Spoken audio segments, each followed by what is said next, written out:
There are so many questions about Medicaid. People are so confused about it. Absolutely. So today we're bringing in some experts. We've got Keith Ludy and VC Spear from Barnett and Ludy Law Firm. They deal a lot with people who are trying to decide if they're eligible for Medicaid and figuring out how to make that happen. So thanks so much for being with us today.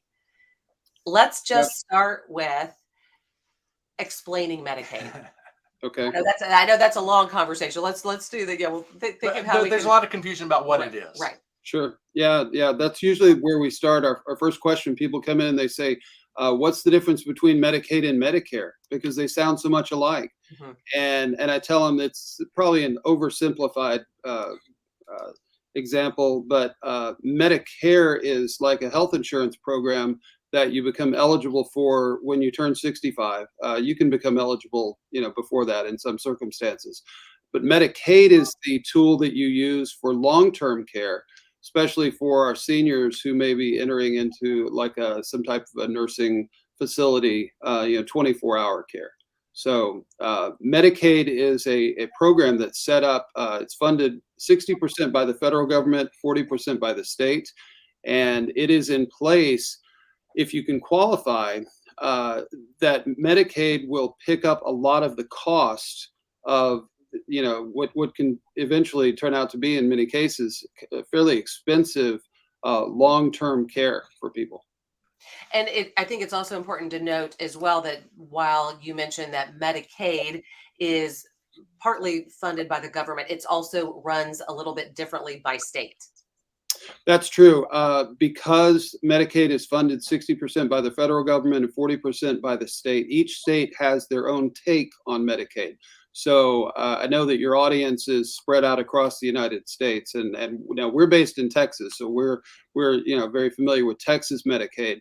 But whatever state that you are in may have its own variation. So we always encourage people, be sure to talk to somebody, an attorney in your state that's very familiar with the specifics of how Medicaid is run there. I think a lot of people are scared off of Medicaid because they think, oh, you can only make $2,000 a month. I make more than that. Forget it.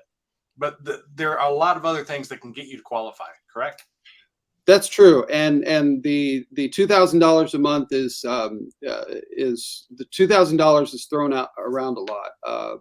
What I tell people is, as far as the qualifying for Medicaid, essentially think about it in three boxes that need to be checked. The first one, of course, is the medical necessity. You can't qualify for Medicaid to pay for your nursing care if you're not actually in a nursing care facility. So the second one deals with your income per month. And every year Medicaid decides on what I like to call their magic number for the year. And they say, if your income is below our magic number, then check box number 2 and walk right through the door. And if your income is above this number, we'll still let you check the box. But there's a few legal things that need to be done, a few hoops that we need to jump through, but we can always help people get qualified on the income side of things. Where they get stuck is on that third box, because Medicaid is going to count your assets, and I'll let VC go into this in just a little bit as well. They also count the assets of your spouse if you're married. And so there's different formulas that they use, but generally speaking, where I find that people get a little bit confused is what, like you said, Mike, the $2,000 number. If you start researching it or call up a Medicaid office, they'll tell you you cannot qualify for Medicaid if your assets are over $2,000. And as a friend of ours likes to say, that's true but not accurate, meaning it's not the whole story. It is your countable assets cannot be more than $2,000. There's a difference between what your assets are and what your countable assets are, because not all assets are countable. The house that you live in, for example, your homestead, that is not a countable asset.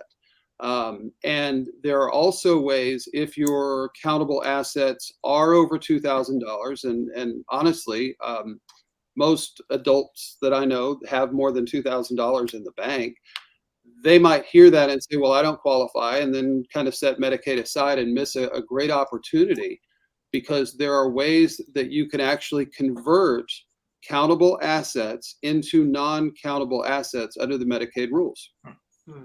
Okay, so VC, do you want to take it from there? You have, and if you would share your long experience working within the Medicaid system. Well, I worked with Medicaid eligibility for a number of years, and then I moved up into working with the commissioner in the rules department. And the rules are what dictate how the program runs. And it's an incredibly complicated program. So your specific situation is going to be different from someone else's. It is based on the type of assets you have, and if you're an individual or whether you have a spouse. So we have totally different rules for both categories. The complications are when is a living spouse and one stays in the community and one goes into the skilled nursing facility. So we can just exempt all the assets when there is a couple and one goes in and one stays home. Now, if both of them go in, then we have a requirement of no more than $3,000 in total assets. But there's any number of ways to make that transition from countable to not countable. Yeah. We also, if there's an individual, we do have a cap on the market value of the home. And that this year is $688,000. Okay. So you can still have a home, but you are limited on the equity value, ideally. So if you've got a mortgage and you have $1 million house, possibly you can still qualify. Now, if you're talking about the spousal case where one goes in and one stays home, there is no cap on that. Okay. Yeah, because I think that you hear those cases of, somebody is, well, I mean, if you think even of like Mike's parents scenario, that dad's still living in independent living, mom's living in memory care, and you could potentially in some ways spend so much money in private pay for that memory care that now the person in independent living doesn't have any money 5 years from now when they might need some additional care. So I think, is that one of the scenarios that you see often that can be that they have to they do frequently, if they're going to go into private pay first, which is a lot of times their care department, because they might not need 24-hour care, which is what Medicaid requires. But they can many times they sell the home, they can put the money into a Medicaid trust, and they can use the trustee can use the money out of that to pay for their care in a private pay facility, assisted living, independent living, living in an apartment if they want to. But after 5 years, whatever we put into that trust is no longer visible to Medicaid. Gotcha. Okay, so let's dig a little deeper in, because I think people hear the 5-year look back, and people get a little bit confused about, well, mom might need, and Keith, maybe you can share kind of a scenario of when you see this discussion coming up. But a lot of people think, okay, well, I don't have 5 years to wait for mom to need more care. So what do we do? Yeah, in a perfect world, everybody would be 5 years ahead in their planning. But in reality, it usually doesn't work that way. Our typical client that comes in has had a recent event. Their loved one might have had a fall or a stroke or something. It's very common that people will contact us when their loved one is in maybe a rehab hospital, and Medicare, the other one, is paying for their care. And they suddenly find out, well, Medicare is only going to do that for about 100 days if you continue to make progress. And they say, oh my gosh, how are we going to afford to pay for this later? So, but to get to your question about the 5-year look back, if people move the assets, kind of what I call their nest egg assets, into a Medicaid trust, and they don't need to apply for Medicaid for 5 years in one day, then like VC said, all of the funds that have been moved into that trust become invisible or not countable by Medicaid. It's much more common that we'll get people who they don't have 5 years. They'll come in, they'll say, I need to get my loved one in a Medicaid facility in the next 2 months. But we can still utilize that Medicaid trust as a valuable tool, because we can move the money over it. Even though it's been less than 5 years, there is still a portion of it that is going to be converted immediately upon putting it into the trust. And that VC and I've calculated that with our clients, our experience is about 60 to 65% of the funds that are put into a Medicaid trust are converted immediately upon putting into the trust. And then it's a waiting game to see, well, is it going to be 5 years? The trust does not continuously convert as the years go by. There's 2 times that the conversion happens. One, when the trust is open and immediately funded, and then at 5 years and 1 day after the money hits, the rest of it is converted. Wow. So VC, you kind of mentioned, and maybe you both can touch on this a little bit, that you need to to qualify, you need 24/7 care. What, because I feel like we hear a lot of stories about people whose parents are just not doing well. They would love to be in assisted living or someplace where they can get some more, more assistance, but they don't necessarily need that 24-hour care. How do you balance it? Because at that point, if you just need assisted living, Medicaid won't be an option. Is that right? Correct. Okay. Correct. Okay. So you need that 24/7 care. Have what is called a medical necessity. Okay. And medical necessity means that you must have 24-hour care. And can that include obviously a physical condition or a diagnosis, but can it also include as well an Alzheimer's diagnosis? Yes. In memory care? Because I think I've always thought that assisted living that memory care is a type of assisted living, and that memory care is usually not covered by Medicaid. Well, some skilled nursing facilities actually have memory units, just like assisted living or memory care units. Okay. They have secure units where they keep the memory patients safe. And they have different requirements, because I know when my mom's memory faded, she didn't remember she needed to drink water. So, they have prompts at particular times so that they get prompted when to go have water, even water every couple of hours. They would, they serve them water and they take them to the restroom, because some of them may not remember that they need to go to the restroom. So the memory units in the skilled nursing facilities are very similar to the memory units in a private pay memory care. It may not look as plush, and you typically you share a room with a roommate on skilled nursing.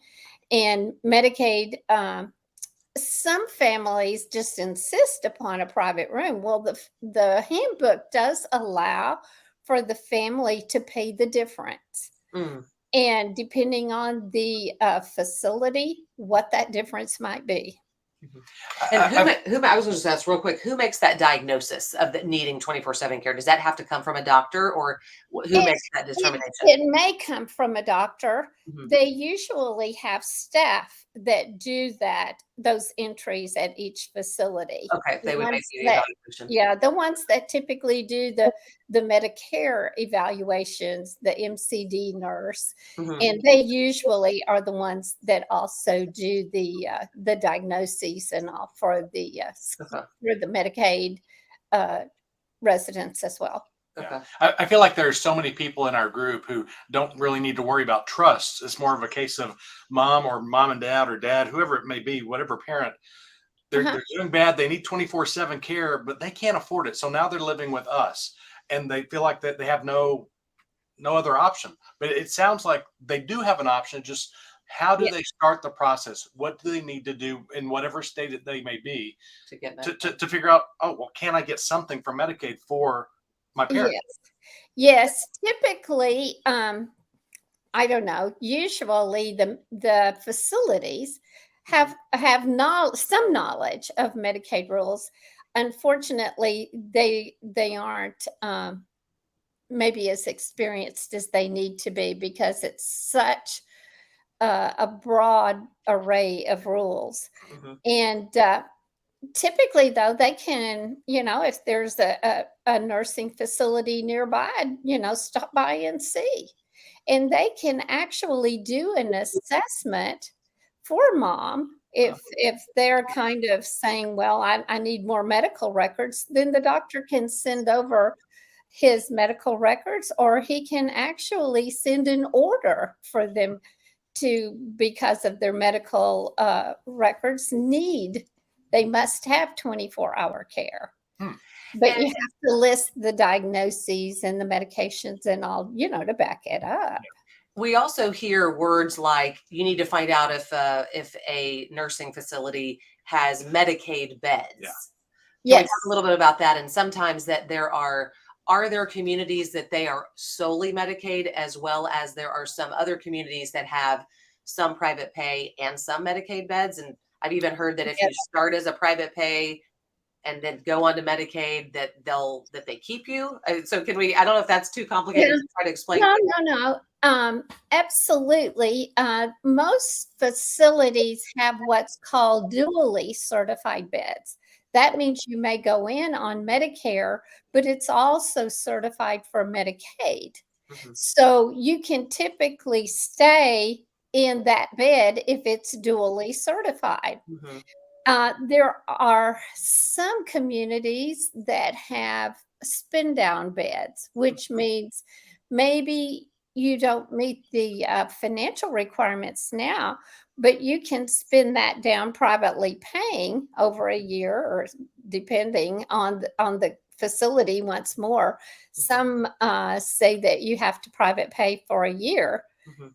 and maybe spend $100,000. But others may have maybe you can spend down in 4 months, and then you can get a bed there. And they're usually quite limited, Mhm. probably fewer than 10 in that community. But Okay. if that's the area that's closest to your family members, that might be something that you would like to do.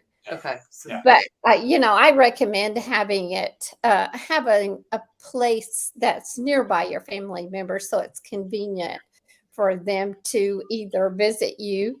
And Mhm. when you're on Medicaid, you can actually discharge for a 72-hour therapeutic visit, and it doesn't interrupt the Medicaid schedule at all. Just another example of all the complicated things you need to know, right? I mean, Yeah. there's so many things to know. Well, they think they're stuck there for life, and they're Right. not. Yeah. They're absolutely not. Keith, one last question for you is that we talked about trusts and Medicaid trusts in case we have money that we need to hide, or however you want to describe it.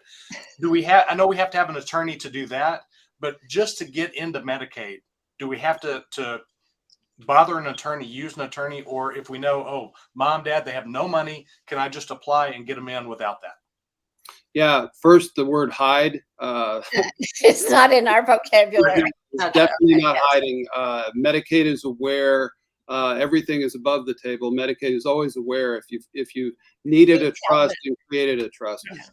But certainly there are people that that come in to talk to us, and mom and dad may not have a whole lot of money, and so they may not need a trust at all. They're if their total asset level is, for example, $15,000-$20,000, something like that, there are ways to get them down to the $2,000 level fairly quickly, in such a way that Medicaid won't penalize you. So you probably would want to talk to an attorney about the best way to do that in your state, because different Medicaid rules, different states, but you can spend on things such as a prepaid funeral plan. Medicaid's not going to penalize you for spending that down. The same way they would if you decided to take an ocean cruise Right. on your spend down. So the problem, just I was looking here at the banner, that we put up, can Medicaid rescue us from our problems? Is the problem, of course, is typically that the caregivers realize that they're tired, or they don't have the resources to help their loved one, And when they first learn about the price for 24-hour skilled nursing care, there's this, sticker shock. Is how in the world do we do this? Are we going to have to go bankrupt? Are we going to have to spend life savings of mom or dad or whatever else? And the truth is, you don't. And that usually, when we're able to convey that to our clients, that no, you don't have to spend everything. You probably have to spend some of it, but you don't have to spend down to your last $2,000 and be impoverished before Medicaid will come in. Again, if you remember, just so that we're clear, I don't know if we hit on this earlier, what Medicaid does, if a person needs this much money per month to pay for 24-hour care and their income is only here, they see that and they go, oh my gosh, look at this gap of money. Sometimes that's $4,000, $5,000, $6,000, $7,000 a month. And if they're having to pull that out of their own resources, it's just a matter of time until they're broke. Yeah. Medicaid's role is to fill that gap. So you're not having to draw from the nest egg. But yeah, to answer your question, sometimes a trust is the right tool to convert assets. Sometimes there's just not enough assets, and a trust would not be needed. Yeah. And somebody could potentially apply for Medicaid Oh. if they don't feel like mom and dad don't have any assets. They have They nothing, don't. yeah. They're below if they think for sure I check all 3 boxes today Sure. without doing anything different, Sure. then that's something that they could potentially do. So I get asked that sometimes. So my answer is, the analogy that I use is auto mechanics. Okay. Some people know a little bit about auto mechanics, and some people can get in there and take the engine apart and put it back together as well as any auto mechanic. If you don't know what you're doing, it's dangerous to get under the hood with a wrench, because you might do more damage and you might not find out until you're 5 miles down the road and things start falling out. So certainly it is probably one of those things that some people can navigate, right? And they'll get to the end. But having seen many people try and knowing the complexities and talking with VC over these many years about all the nuances that are there, all the potential for error, and you might not discover the error until 3 or 4 months later, when you get a letter from Medicaid saying, hey, you're not qualified here because you didn't do the right things at the right time and you didn't present us with the right information. And what's happened during those 3 or 4 months? Well, you've been paying full price out of pocket. So I think that it is wise to speak to somebody who knows how to do this, who's been down that road. I myself don't tinker underneath the hood of my own car. I've got a trusted mechanic that I use, and I know that it's going to be done right. But certainly a person could try. Just be aware that, you may find out several months later that it would have been wiser to go to somebody who knew in the beginning. Yeah, exactly. Yeah. Well, actually, you're supposed to only give Medicaid advice in the event you're a law firm. Okay, gotcha. True. Gotcha. Okay. Yeah. But I will talk to everyone and I will tell them if they need to hire us or if they don't. And help them get There their you go. application completed. And nobody knows the rules like I do. And I will tell them what the rules are, and I will help them if they need us to draw. We need to be their first stop, because you need to have your legal documents in order so that you can help them through this process. You need to know what the rules are for their assets or income, and I tell them all of that. Yeah. I tell the facilities to call me and ask me the rules, because I want everyone to get the benefits. If they qualify, I want to help them to get it. Sure. Gotcha. Yeah. Well, Keith Ludi, VC Spear, thank you so much, because you have been a wealth of knowledge and you've helped so many people with these tips. Thank you. Thank you. I think what it teaches us is that ask. Yeah, ask If the we're not sure, questions. ask these questions. Right, absolutely. Because you don't want to leave your parents proverbial high and dry when they could be getting some help. Right, absolutely. Yeah. If you got any other topics you'd like us to discuss, please let us know. Parenting Aging Parents.